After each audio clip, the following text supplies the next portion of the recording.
Welcome to the Sports Machine with Brian and Dean. Great show yesterday, out the weekend in sports. It's November the 10th, Monday Night Football. A lot of updates on NFL players we need to get to. College football latest.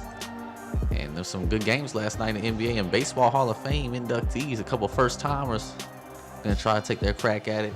Ken Griffey Jr. being one of the names. And, of course, somebody got to get really low. Like always. I guess we'll just stick with the game. Happened Monday night between the Bears and the San Diego Chargers. San Diego Superchargers. I'm a Cowboys fan. They were not very super last night. I'm a Bears fan, so I'm happy they won. Like what I saw out of Jeremy Langford. I like Alshon Jeffrey and what he did. But San Diego, you had one job. That was beat the Chicago Bears. For those of you who don't know, my boy is a Chicago Bears fan, I'm sorry. And he's fully on board with Team Tank now. So he's looking for a top 5 pick.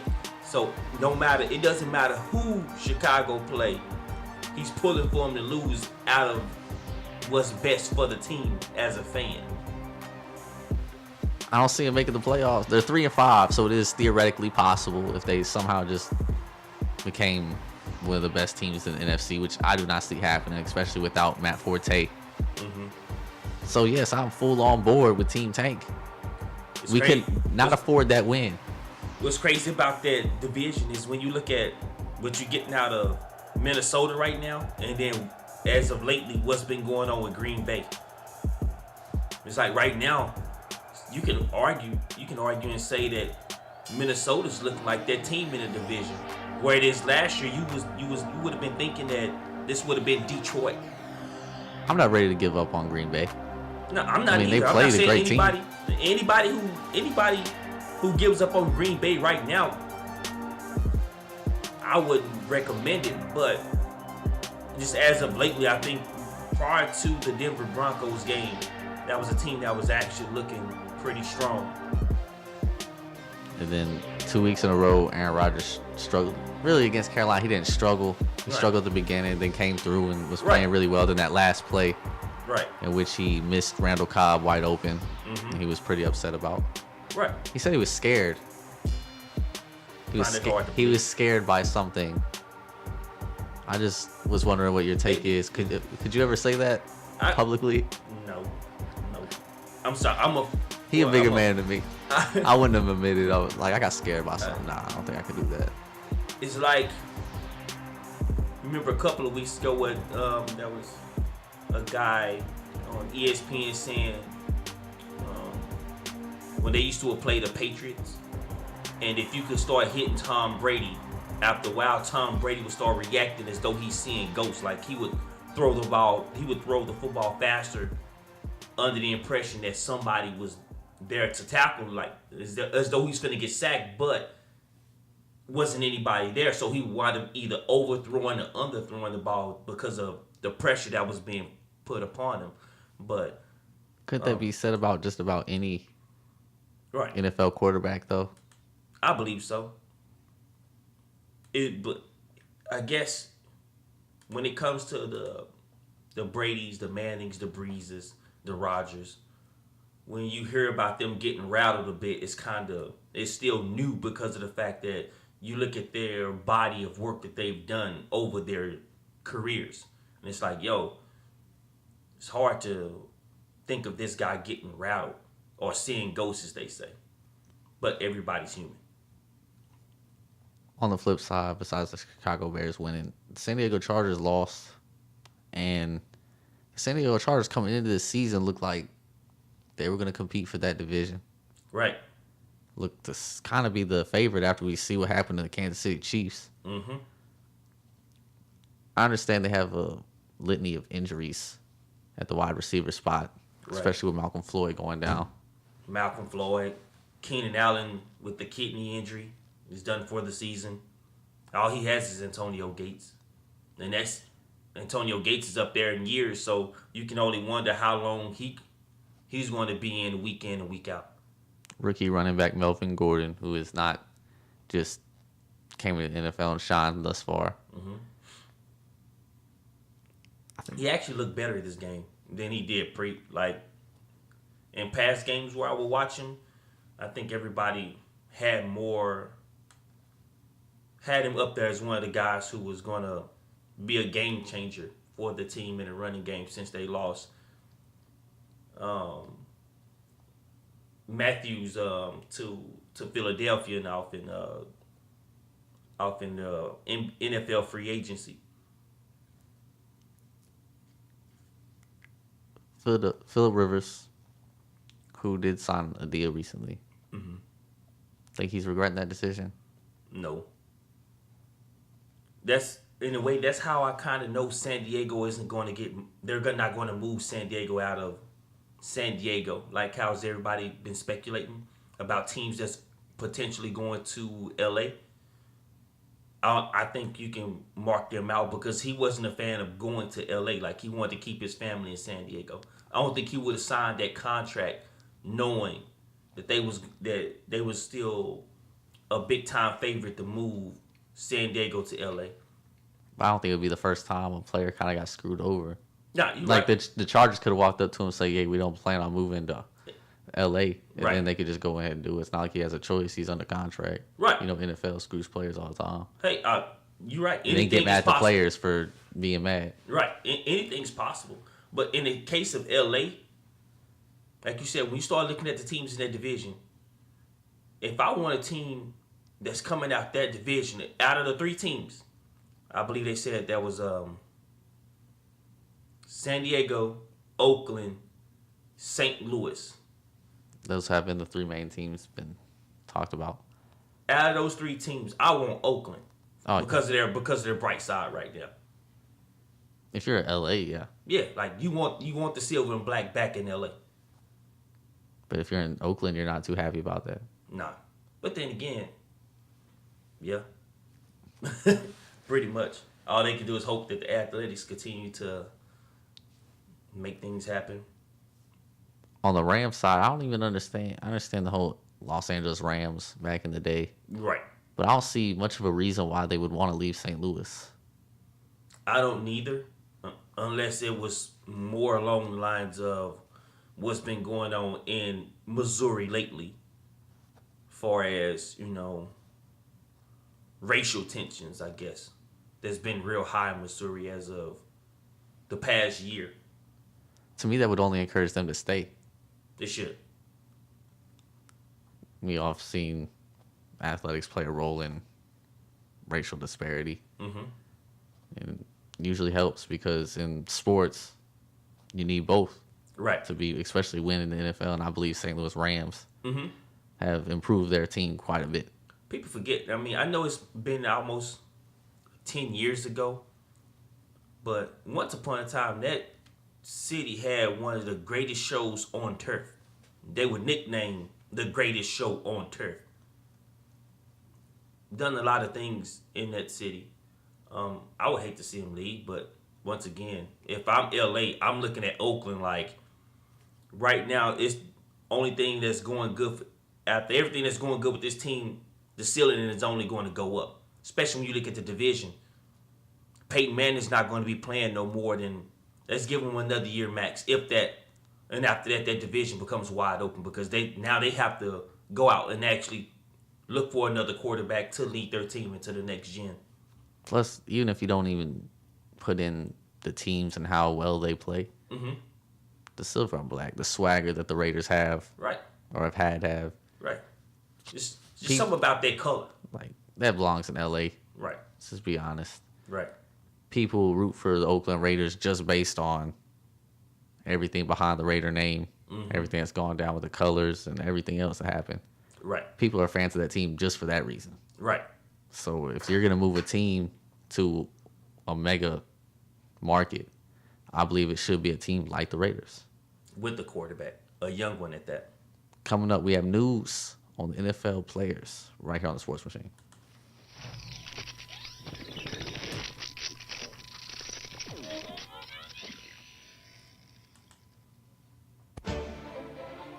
I am Brian Franklin with the Sports Machine Daily Sports ticker. In the Monday Night Football matchup, the Chicago Bears won a close game against the San Diego Chargers, 22-19. In other NFL news, Denver Broncos cornerback Aqib Talib has been suspended for 1 game for poking Indianapolis Colts tight end Dwayne Allen in the right eye. New England Patriots running back Dion Lewis has torn his ACL and will miss the rest of the season. The St. Louis Rams signed veteran receiver Wes Welker yesterday, just hours after wide receiver Stedman Bailey was suspended for violating the NFL's policy on substance abuse. For the NBA scores last night, the Pacers outlasted the Magic for the 97-84 win. Philadelphia lost again, this time to the Bulls, 111-88. The Timberwolves got off to a hot start to beat the Hawks 117-107. The Trailblazers lost a close game to the Nuggets 108-104. The Kings fell to 1-7, losing to the Spurs 106-88. The Warriors remain undefeated after winning against the Pistons 109-95. And in a late game thriller, the Clippers came out on top against the Grizzlies 94-92. This is Brian Franklin, Sports Machine. Just went over the Monday night matchup. Which teams could possibly go to LA? It's time to get into some of these player updates. And as I just mentioned in that ticker, Aqib Talib suspended, rightfully so. Mm-hmm. The amount of time they gave him was 1 game. Was it the right decision? Just 1 game? Because I thought it might be a little more than that. I agree with the 1 game. Due to the fact that you look at the severity of it. He walks up to a guy. This argument has nothing to do with Aqib Talib, right? Nothing to do at all. Walks up and not just take 1 finger. He takes 2 fingers with gloves on and pokes him in the eye. Blatantly. Like he said he wasn't trying to do it. Now, it's one thing that if he wanted to just push his, take his 2 fingers, push him upside the helmet, that's one thing. But you deliberately went in between his face mask to get at his face. Like, how can you, I guess, say I wasn't trying to do that? Like, come on now, like, own it. Like, if you want, like, my deal is just own it. Hey, I was heated at the time. I felt like we should be winning this game. My emotions got the best of me, and I done something stupid. You know what I'm saying? And call it that. But to sit back and say I wasn't trying to, come on, man. Like, what were you trying to do then? Exactly. Like, what were you trying to do? Like, you went full-fledged, old-school WWF/WWE, Ric Flair, fingers in the eyes, take this guy out the game. Woo! Exactly. So, it's like, he deserves it, and I thought he deserved a little bit more in the game. I was thinking a couple games. I won't take it that far. I mean, we had guys say and do worse.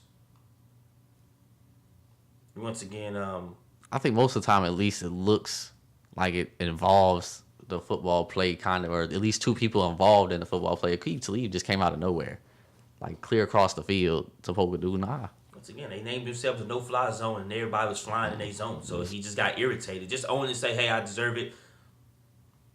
I'll take what's coming to me and go on about your business. Don't sit back and, I wasn't trying to. Get out of here. You was trying to, dude. Any chance it really affects them going against the Chiefs? Maybe. I still have them coming out. Once again, you may have to wait and find out on our pick 6 this week. But it may or it may not. Moving on. That's a teaser.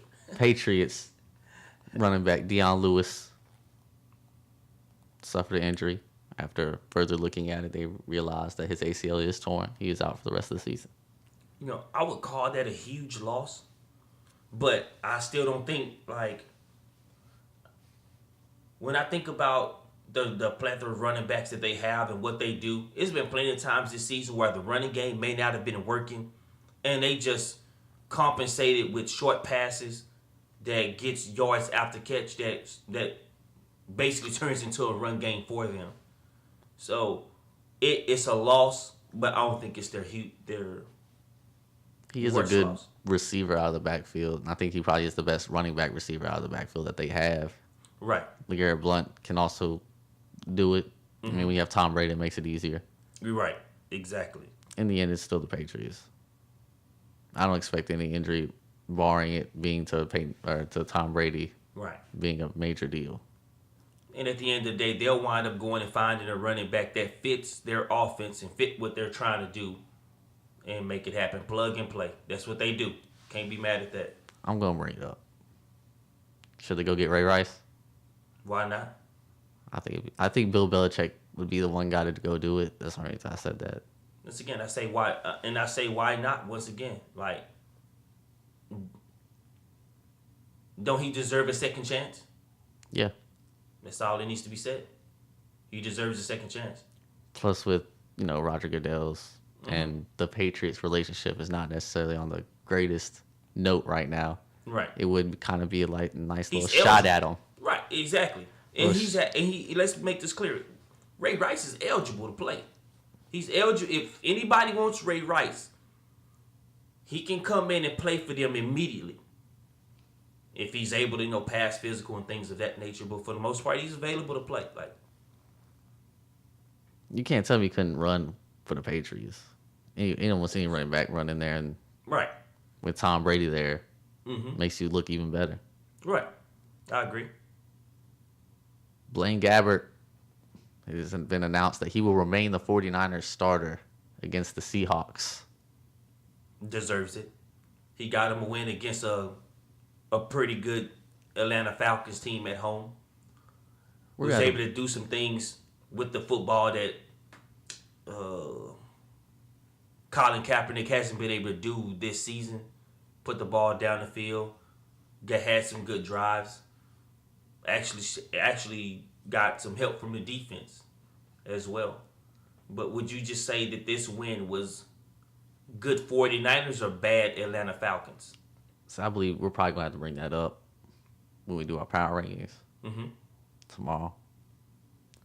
Because it's becoming incredibly hard to trust the Atlanta Falcons with the losses they've had against teams they should win against. Right. It's almost like they play down to their competition. And that's not a good thing when you are looking to be a Super Bowl contending team coming out of the NFC.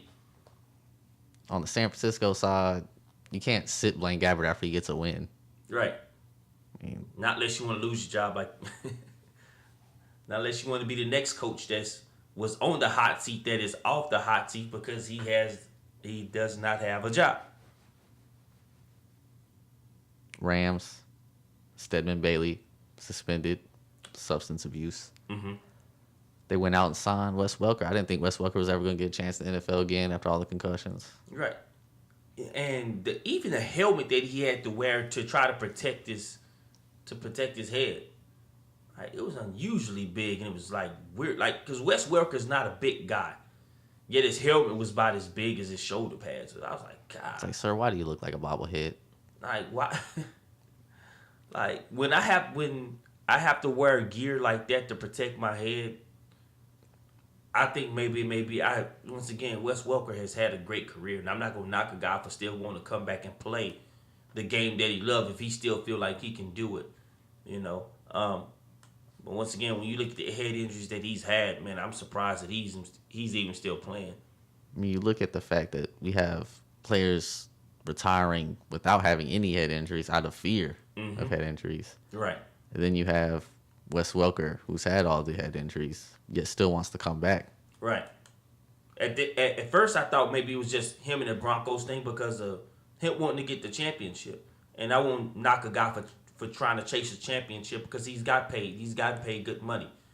Only thing he feels like he needs to solidify his career was a championship ring. And if you plan in any major sports franchise, that's what you want. You want the championship, to be a part of that championship team, to solidify your career at the end of the day. Speaking of concussions, Teddy Bridgewater passed his first concussion test. Right. Does he come back this week after that hit?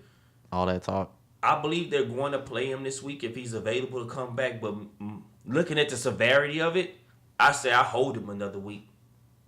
Like, he was knocked out. Like, if you heard yesterday's show, like, I even dropped a Smokey reference, man. He was out, eyes closed, mouth open.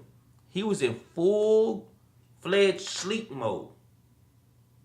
Like drooling when you sleep, like when you drool when you sleep, that's some of the best sleep that you get. That's some of the best sleep you can get is when you snoring and you drooling. Teddy Bridgewater had a microphone to him would have been snoring and drooling. That was some of the best sleep he probably gotten since the off season. He said he didn't even remember the play. He doesn't remember it. Yeah.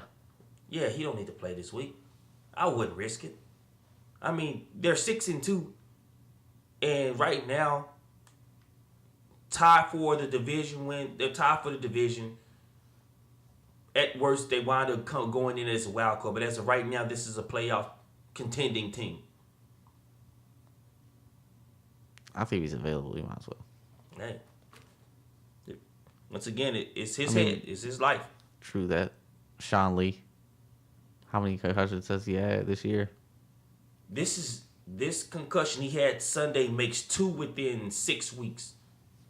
So we have to start looking at Sean as Cowboy fan. We have to start looking at Sean Lee like, hey man, I wouldn't play Sean Lee this week. I wouldn't either. Right. Once again, you've had 2 within 6 weeks. So once again, your career, dude. You have a family. You have kids. We've gone over the Monday Night Football. Went over the NFL player updates. Let's go to the college side. JT Barrett is set to start after his 1-game suspension. Right. Is it the right move to start JT Barrett over Cardale Jones? No, it's not. JT Barrett made the mistake of wanting to drive under the influence. So therefore he lost his spot. And because he lost his spot, he had to earn it back. And the only way he was going to earn it back, in my opinion, is if Cardale Jones went out there and just completely laid an egg. And they had no choice. But you can't take the steps that Ohio State has taken and then turn around and we suspend him a game and we're going to bring him back. You also have taken his financial aid away for the next, for the second semester. So therefore, if you're gonna suspend him, then you also need to bench him to just if it's all about making the school look good anyway. You have to keep him on the bench as well as do the other steps that they've taken. Cardale Jones should be the quarterback of this team, mainly because he didn't do anything to lose this job. They got the win. I don't remember if I actually said it on the show, but I know I've said it to you and multiple other people. I screamed conspiracy theory before they even took away the financial aid. Right. You did. You suspended him for 1 game for driving under the influence? You did, right. 1 game? Okay. And then you took away his financial aid. All right, so you just really don't want to suspend him. You really don't want to play without him. Right. Which just screams that they don't trust Cardale Jones. So I'm not surprised they have JT Barrett playing. Because to me, that was the whole point of only suspending him 1 game. Mm-hmm. Yeah, but once I agree with you fully on that, but it's like... When have you ever heard of someone getting their financial aid taken away, but they're only suspended 1 game? Right. I can't remember anything like that happening. I can't remember it either. Like you said, like we said when we first dropped this story, we have a guy who took an illegal substance and lost. He's suspended by the NCAA a full calendar year. A full calendar year. That's Florida State quarterback who was suspended. Florida quarterback. Sorry, not Florida State. Florida quarterback who suspended a full calendar year for illegal substances. And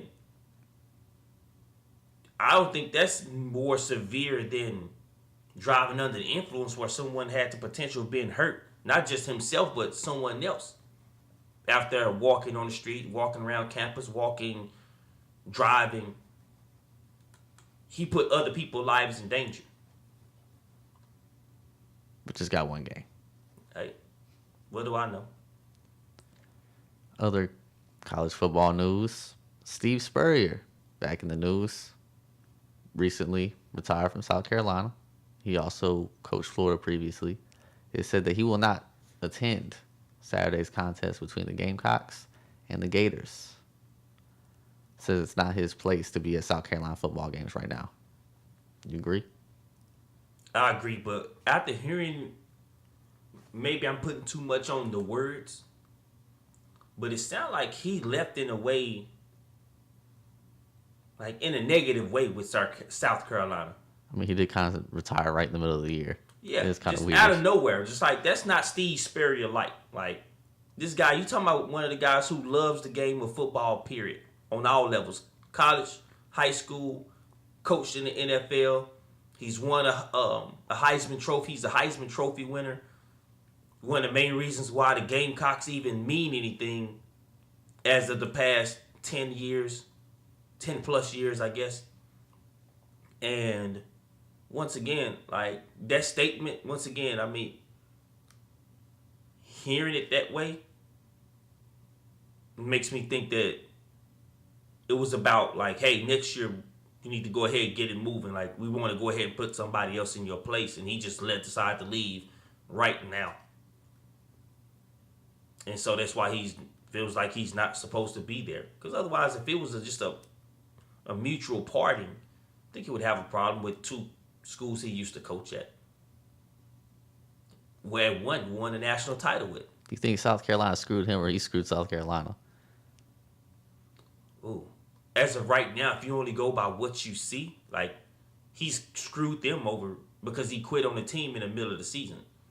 That's what it looks like. Right. That's all we can go by on is the facts. The facts are he left in the middle of the season.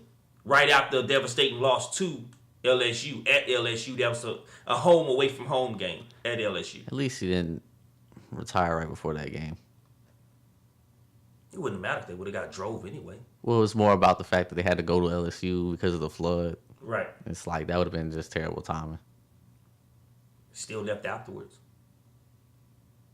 You don't think it would have been worse if he would have left before the flood? Like right before the flood. You just think it would be the same level. It's what you say. It's like before the flood. Oh man. Either way, it was going down. I'm not agreeing or disagreeing, but going by the facts, he screwed them over. He screwed his team over. I won't say nothing about the AD and all them people. He screwed the people he brought into that school. That he recruited to that school. Yeah, he screwed them over. Pretty badly. I mean, they were probably gonna lose anyway, even without Steve Spurrier. They were not gonna compete. Right. But what he said during his retirement sounded so nice. Mm-hmm. But then the question popped up: why did you do this in the middle of the season? Like, you couldn't just take this last losing season and then say all this. Mm-hmm. Say it's time for me to move on for South Carolina. South Carolina needs to grow without me. Right. You say all those kind breakup words. Right. After the season, not right in the middle. Right. It's like they say, she always wants to be your friend after she tears your heart out. Missouri president stepped down. Right. As many people know in the story, Missouri's players were pretty much on strike. They weren't going to play football until he stepped down. One guy started on a hunger strike and then got the football players involved because of racial tensions. It was starting to really get high at the University of Missouri. And I want to say this real quick, Bean. I'm going to use some Ebonics. I want some permission to use some Ebonics real quick. I'm tired, man. Like, I'm not tired. I'm tired. I'm tired of hearing about just this black, white. Just come on, man. Just my brother sitting across the table from me, man. He's a white dude, white guy, man. I say I love this dude. This is my brother right here. I go to battle for him, man. And we finally got to a point, at least as of lately, that it seemed like to me that we were starting to move past that, and just seemed like over the past year and a half, it's only done nothing more but it's only gotten worse between blacks, whites, blacks teens, and cops. I'm tired of it, man. Man, big ups to that team for standing up for what they believed in. They get mad respect from me, but it's tired of it, B. I mean, we live in a society where media, call what it is, trying to make money off of advertisements. So they need listeners, they need viewers. Right. So they are pushing things that get viewers and listeners. So what gets viewers and listeners? Controversy. So they see things that happen. One incident happened Right. that was negative between African Americans and whites. Right. They saw how much of a controversy it stirred up. So every time the media sees an opportunity, they're going to hit that controversy. So it's all we're going to hear about. We're not going to hear about the positive between the two, how far we actually have grown Right. from the times back with Martin Luther King and when they were dealing with everybody, Right. not just cops, Right. which for apparently some people think cops are the only people that have problems. Mm-hmm. Every single white person had an issue with African Americans in the South back then. Right. Like you said, recently, we seem to have grown. Right. And then a controversy happened. I'm just going to say it. George Zimmerman, Right. Trayvon Martin. What happened after that? Y'all think it's a miracle that after that, now all white cops are now killing African American teens all of a sudden? Right. As if something changed. Nothing has changed. Right. The only thing that's changed is the media's output on coming up, going around the NBA right here on the Sports Machine.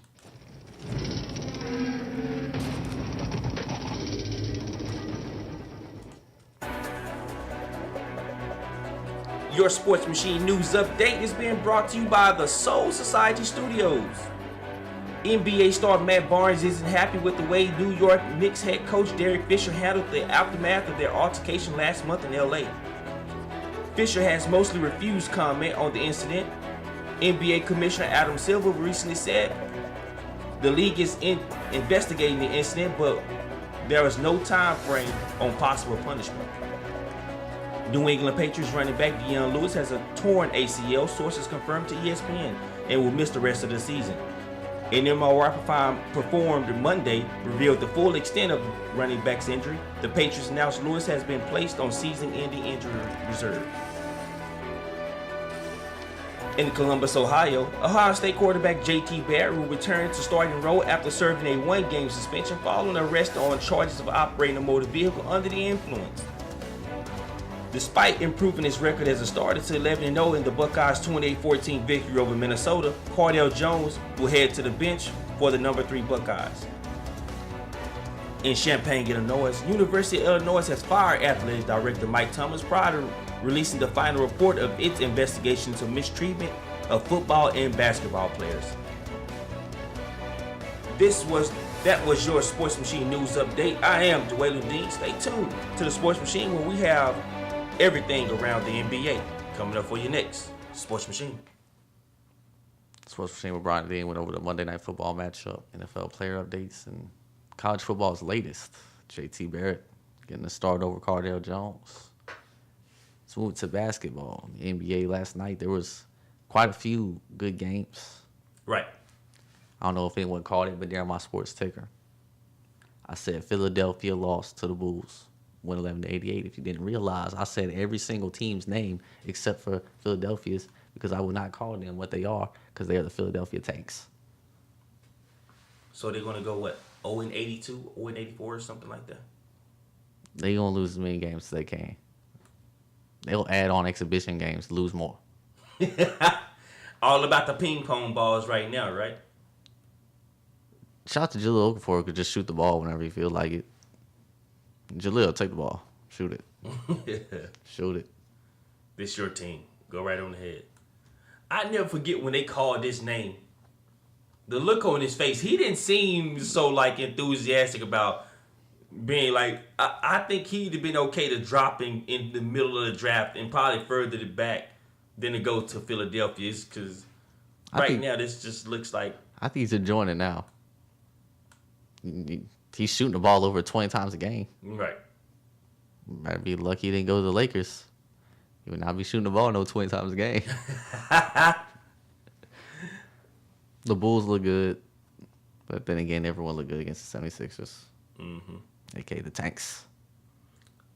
Hey, what you think about that game tonight between Minnesota and Atlanta. Did you see the dunk? I did Jermaine Wiggins dunk? not, I didn't see the dunk. Oh man, that there should be Sports Center top 10. Should have been Sports Center top 10. Number 1 on my list. I mean, he just How do you blow a 34-point lead? it's in Minnesota. I mean, with all due respect, they're Minnesota. It's not like they just dominating and killing, but they went out there. And, I mean, if I'm Atlanta, if I'm supposed to be competing for a championship, how do you allow yourself to go down over 30 points to Minnesota? I think that's the real question. Not how Minnesota jumped out on them, but how you let them jump out on you. I think the more interesting question: how are the Timberwolves 4-0 away, but 0-2 at home? Yeah. Ricky. I refuse to do it. Trailblazers lost to the Nuggets, close game. Damian Lillard is doing all he can, and I had the Trailblazers making the playoffs in the West, but I'm starting to get a little worried. The inside game is just so bad. They really missing LaMarcus Aldridge. I mean, they were gonna miss him, but I think they're missing him more than I thought he would. Like, I'm not saying I thought Leonard in the middle, who was in the NBA just because he's tall. That inside-outside game, they're trying to adjust without it. So they're relying totally on their guards right now. And they're still competing with good teams. Right. But that's never good, though, when you have to rely on your guards to win. Because they can shoot you in, they can shoot you out of a game. Unless you're Golden State and you have Steph Curry. Before we get to the Golden State Warriors, the Spurs beat the Kings 106-88. You don't seem too thrilled with your San Antonio Spurs right now. Why is that? Shoot away, B. Go ahead, vent yourself. I'll be Dr. Phil right now. The Spurs have no center. They never had a center. Not since David Robinson. Tiago Splitter was a center. Okay. He was not a good center, but he was Right. a center. Right. Tim Duncan is not a center. LaMarcus Aldridge is not a center. Boris Diaw is not a center. Dude that played 3 minutes with an alphabet name cannot be considered a center. I'm not even going to try to say it. That's what we call people with the strangest names or places with the strangest name. We just call them the alphabet name. That's it. I'm not even going to try this no Instead more. of just butchering their name and just making them feel bad. He's from overseas. He's probably going to be good in the future. That's what the Spurs do. Right. The reason I brought this game up was not because of Spurs and for me to vent. I brought it up because the Kings, because Rajon Rondo played 48 minutes, got 12 assists, but didn't get a double-double. He shot 4 for 10. You know what, For 8 man? points. All right. I'm sorry. My bad. Go ahead. Oh, he shot 4 for 10 for 8 points. That's it. I apologize. Man, I was so big on Rajon Rondo, especially when he came to Dallas. I was like, yo, this is what we need. And he just came down here and just felt some type of way and didn't want to play no more. Didn't have no passion. Just kept butting heads with Rick Carlisle, with the rest of the team, and then got in the playoffs and just said, you know what, forget it. I ain't here no more. Once again, at one point in time, we was talking about Rajon Rondo as being one of the top 3 point guards in the NBA prior to his injury. True. And now it's like, is he even top 10? Point guards? Yeah. No. I mean, I'm just trying to think of some, but I don't think I'd put Rajon Rondo. Let me ask you this question real quick. Don't. Ricky Rubio or Rajon Rondo? Right now. Rajon Rondo. Okay. All right. I was going to Don't test play you with real Ricky quick. Rubio. I have a new theory on players. Lamar Odom left LA, went to Dallas. We saw what happened to his career. Rajon Rondo left Boston, came to Dallas. See what's happening to his career. Dallas is becoming the spot. No. You all right. Careers. Okay. You know, I was hoping. Career ending. You lucky I can't hit that button on you right now. Because, like, I'm so serious. No. I mean, I support the city. OJ Mayo was down here and actually they helped elevate his game. He goes over to Milwaukee and actually looks pretty good. You mentioned one decent player. I mentioned 2 All-Stars that turned to nothing. Same thing with Tyson Chandler under Rick Carlisle. I don't know. He wasn't playing too hot in the Knicks. It's the New York Knicks. Nobody wants to play good for them. The mecca of basketball, really. Good, get have fun with that. That's enough fun for that. Golden State Warriors played the Pistons. I've been hot. Yesterday I mentioned I was hot on the Pistons because their inside game. Andre Drummond got 14 points, 15 rebounds. Still very impressive. Right. But the Warriors won 109-95. What? One of the first teams to keep it close. 14 points. It's close. Compared to the drudge they have been giving teams, yeah, that's close. That team is on the war path right now. So I'm about to list the next games, and we're going to just stop it whenever we think they're going to lose. At Memphis. When? Wednesday. Golden State plays Memphis. Do they lose? No. Minnesota. No. Those are back-to-back road games. Does that affect your decision at all? No. Come back home 2 days later, Brooklyn. No. At home against Toronto. Toronto is actually pretty good. But no. They're not the Warriors, you said they're at Oracle at home? Yes. Yeah, that's a win. All right. So that's 12-0. Then they play at Los Angeles to play the Clippers. That's a close win. I mean, I'm talking it could get down to a 3-point win. Mark me down. They come back home, play Chicago the very next night. That's a win because of the fact that Chicago is not the same defensive team. I probably would have gave them a loss if that was Tom Thibodeau's defense playing because that's a grimy defensive team, but that's not the same team. They get a day off, then they go to Denver. That's a win. They come back home to play the Lakers. That's a win. Get 2 days off, then go to Phoenix. That's a win because Phoenix tries to run the same style. Come back home the next night to play Sacramento. That'd be a close win. Then they go to Utah after having a day off. That's a win. So we just went through the whole month of November. They still haven't lost the game. It's possible to me, like, honest, like, that's the way I look at that, like. So we can go. They go to Charlotte. Nope. This right here, like, they're about to go on a 7-game road. Then they go to Toronto. That's when I think they'll probably lose. Right. They go to Toronto in December. Because at that time, they would have been, 17, 18-0? I got to get the record. What's the longest team has went undefeated? In the first part of the season, if I'm not mistaken, I think it's like 24. If they lose 31. to Toronto for the first time in December, it'd be 20-0. I think it's Boston, this first team to go like 31 or 34-0 or something like that. I'm not for sure, but I'm gonna check it out. But I don't think that'll actually happen, but you look at the games, it definitely seems possible. Then if they get back past Toronto, it's Brooklyn, Indiana, Boston, and Milwaukee, Phoenix, Milwaukee. So Indiana, maybe. And the only reason I say that is crazy because, once again, Paul George is a lockdown defender. But then again, it's not like they need one guy to win. they do not rely on one guy, which is probably what makes them so deadly. I mean, Klay Thompson was kind of what helped them win last night against Detroit. Barnes. Start looking at if your boy can keep his nose from being broke as often as got Bogut off in the inside. Draymond Green. Like, this team can play. And they're defensive minded, man. Like, they run an up and down game and actually play defense. They put pressure on your defense with their offense, right? Yeah. And then they turn around and play defense against your offense. So it's just like, wow. Kind of on the sports machine. Baseball in the news.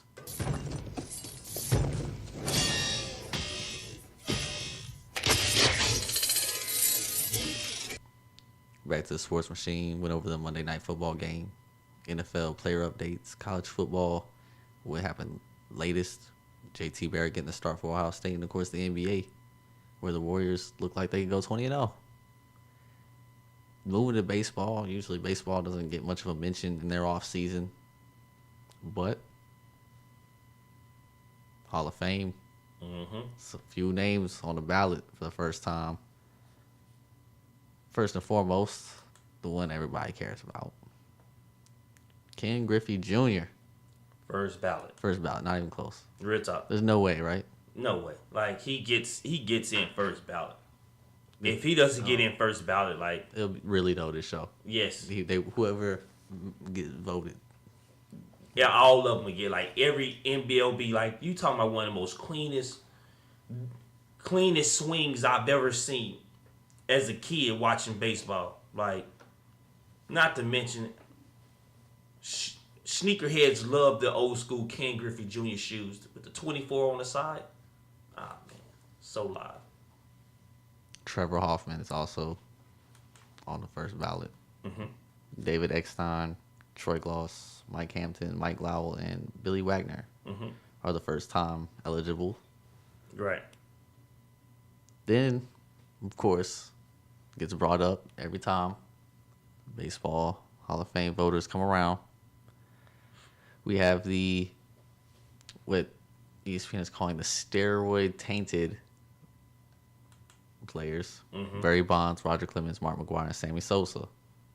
It's crazy that they still put Roger Clemens in that mix, even though like he was found not guilty in the court.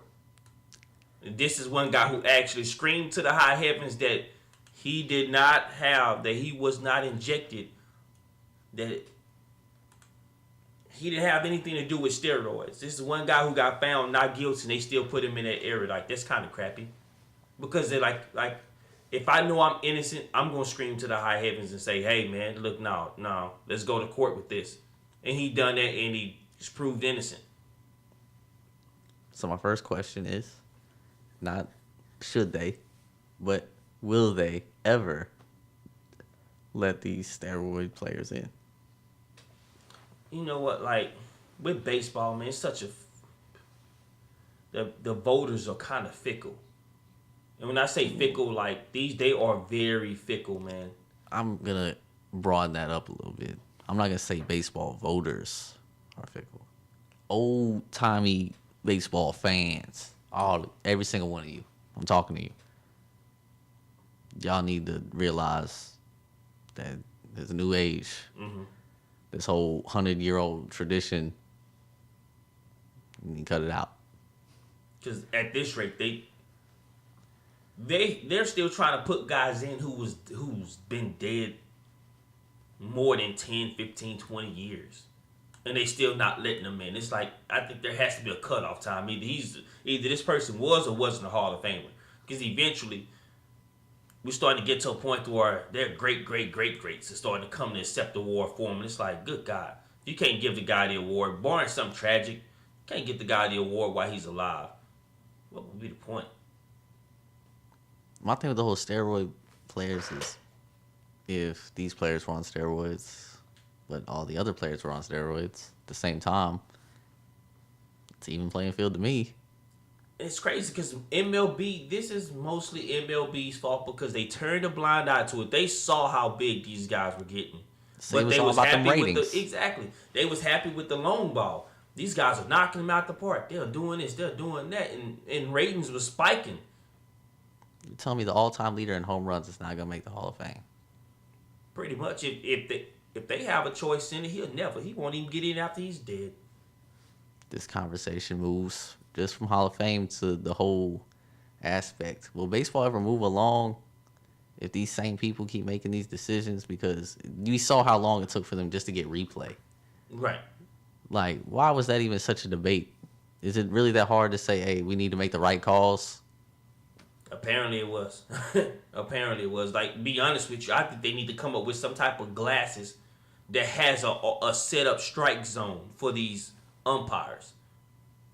I'm so serious. Like, if Google can create Google glasses, they can create a certain glass that displays whether or not the strike is over the plate or not to get more strike calls. Because, like, I get tired of hearing on baseball, oh, well, this umpire has this strike zone in this area. He tends to call it this way, and this umpire tends to call it that way. Why can't we all call it the same exact way? Because apparently the strike zone moves and changes in size. Good God. Like, whatever. I'm over it. Moving from the replay, Jose Batista said he felt like Batman when he did the bat flip. Nice. Batman, bat flip. That's, yeah. Nice. Do baseball people need to come up off their stuff? Yes. And just start letting these players play with some fun? Exactly. This is kind of a shout out to the NFL too, because y'all starting to become that way too.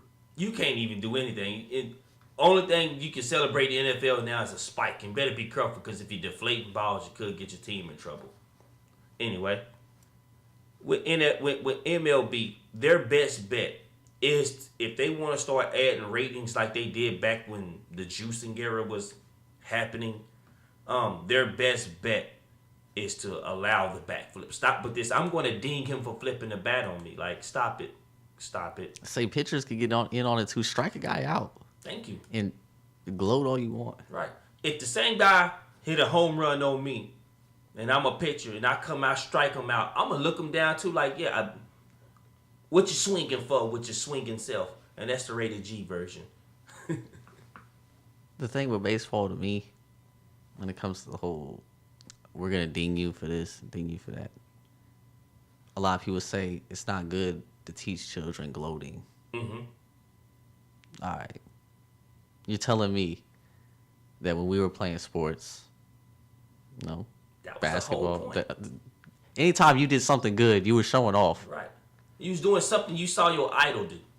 It's like you said before, dunked on somebody doing a Sean Kemp point. Like, oh, yes, I did. Yup.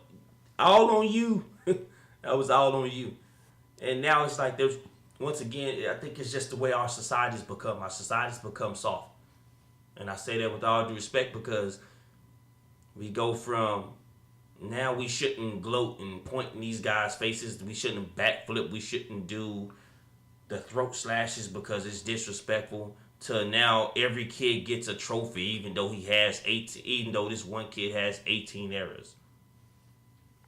Yes, this is a true story. A player was an MVP of a team, and he got the same size trophy as the guy that cost them the championship game with 13 errors. Like, he got the same size trophy. A lot like how, the commercial when the guy says, "Hey, y'all won a championship, but y'all got the same trophy as the other guys." He takes off the little plaque and writes "champs" on the side of it. Good job, sir. Good job to you, sir. No, a participation trophy. Get that away from me. You know what used to happen to us? We used to come home with those little white ribbons, participant. Oh, wait. Trey, thank you. I don't even know. Those never even made it home. Thank you. Didn't want to finish show nobody. You give it to somebody else who's really proud of it. Hey, here you go. I ain't write my name on the back of it yet. Here you go.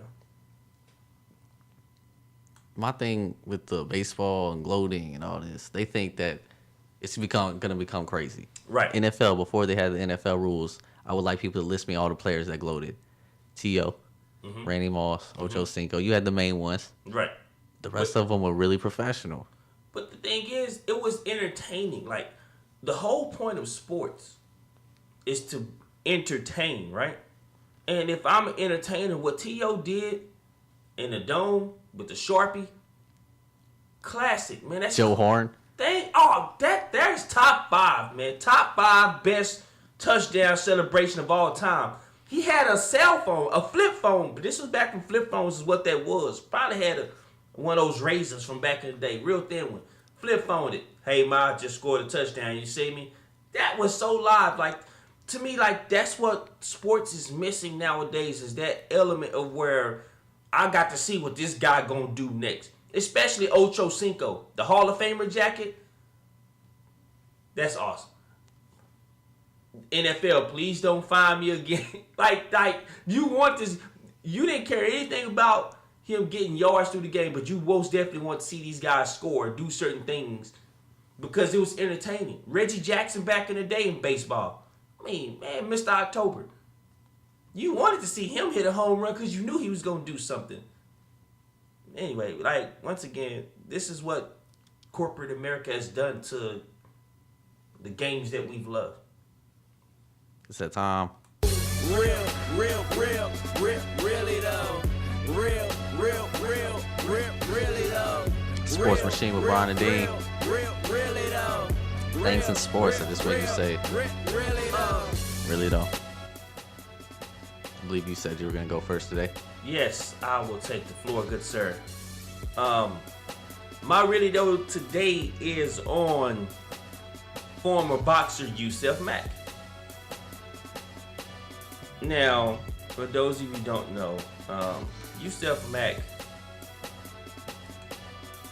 once upon a time, was a former boxer, and we reported last week that Yusef Mack had gotten himself in a little bit of a conundrum. Yusef Mack came out and said that he was going to write a book about the fact that he went to do a porn shoot, an adult video, I guess let's call it that. But what happened was the producers had drugged him, so he did not know, or he misremembers the fact that he may or may not have had done an adult movie with the male. All right. Now this was about 2 weeks ago. Said, he's going to sue the producers, going to come out with the book, the whole 9 yards. All right. Now this story is being brought to you by TMZ. Now TMZ releases a statement saying that former boxer Yusef Mack comes out the closet at a local club in Las Vegas. Our problem is not with this guy coming out and saying that he's gay. I have no problem with that. My problem is with the fact that you lied about it. The way you went about lying. The fact you went about trying to smear somebody else's name in the mud, screaming that you was drugged or date raped to do that scene when all you had to do was just, in this era, it's okay to come out. You're not the first athlete or former athlete to come out as gay. So don't go spearing somebody else's name in the mud, dragging them through the dirt and saying all these wild allegations when it was actually true. You knew the whole time. If there's anything, I think you should be ashamed of yourself for what you did. You set gay guys and people like that back. Really though, I'm good. Mine goes out not just to the fan Mike Dobbs, but to the vast majority of the public that is getting on to Cam Newton. To further explain the story, Mike Dobbs, an Army veteran, I will put it out there, who lives in Fayetteville, North Carolina. He was the one that had the banner of the North Carolina map, where it had the Green Bay symbol on it, and Right. had Cheesehead underneath it. No problem with having your banner out at the game. Maybe you're hanging it over the side. Maybe Cam Newton, Carolina Panthers quarterback, decides to rip it down. Now, I thought, that's kind of funny. That's kind of cool. Cam Newton, I was thinking it was cool for the fan experience. Like, oh, wow, Cam Newton actually came and ripped down my sign. Apparently, that is not the case. Mike Dobbs took very offense to this time. And I quote, "We thought it was a joke at first, but he never came back with the banner." That's when I went to security and told them he stole it.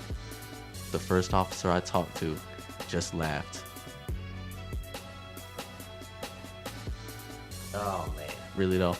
And to all the people getting on to Cam Newton, this is what I have to say to you. You think Cam Newton knew this guy was an Army veteran? I think Cam Newton was out there having fun. We were just talking about the last segment. Players trying to have fun. Ripped down the banner.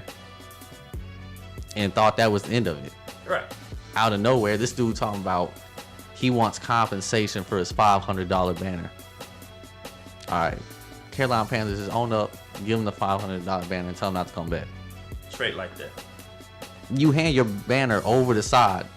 It's not like Cam Newton went into the stands, grabbed the banner, and pulled it down. You were hanging your banner over the side. You hang it over the side, I would have ripped it down too. Even if I knew you was an Army veteran. How does that make you any different? It wasn't Malice in the Palace. It was not. Coming up tomorrow, NFL Power Rankings and college football playoff rankings will be released. Don't miss it right here on the Sports Machine. Peace out.